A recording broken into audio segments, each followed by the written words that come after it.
few years ago, Catherine and I, my wife and I, were out shopping. Now, when Catherine and I are out in public, it can get very interesting because people hear her say something in a British accent, and then they hear me say something and not in a British accent, and they immediately want to know the story. So we were shopping one day, and Catherine goes to the register to check out. And she says something to the lady behind the register, and the lady, as often happens, "I love your accent. Can you tell me where you're from?" So Catherine said, "Well, I grew up in Cardiff in Wales, which is a couple hours west of London." And the lady said, "You're kidding." And that startled Catherine. She said, "No, why?" And the lady behind the register tells my wife, "I was born just down the road from that city in the UK." A small world. So immediately there was a connection. Catherine and this lady start having this conversation about places that they knew in common, all the rest. Well, I'm observing all of this because as long as I keep my mouth shut, they think I'm British too.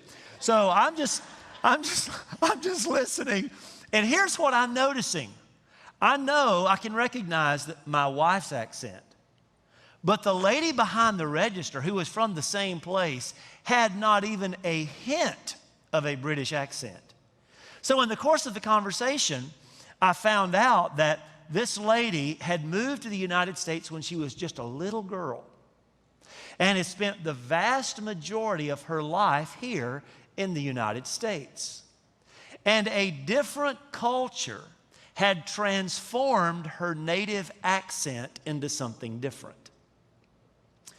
This series, in a nutshell, is about how we as Christians, as aliens living in a foreign land, can keep our godly accent.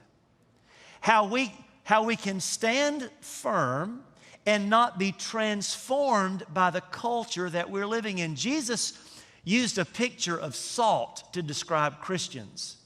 He said, you and I, as Christians, are to be salt in our world. But then Jesus said something that ought to get our attention. He said, but if salt loses its savor, if salt is no longer salty, it's good for nothing and should be thrown out. You and I are Christians living in a foreign land. And if we ever lose our saltiness, if we ever lose our godly accent, we no longer are effective ambassadors for God in our world.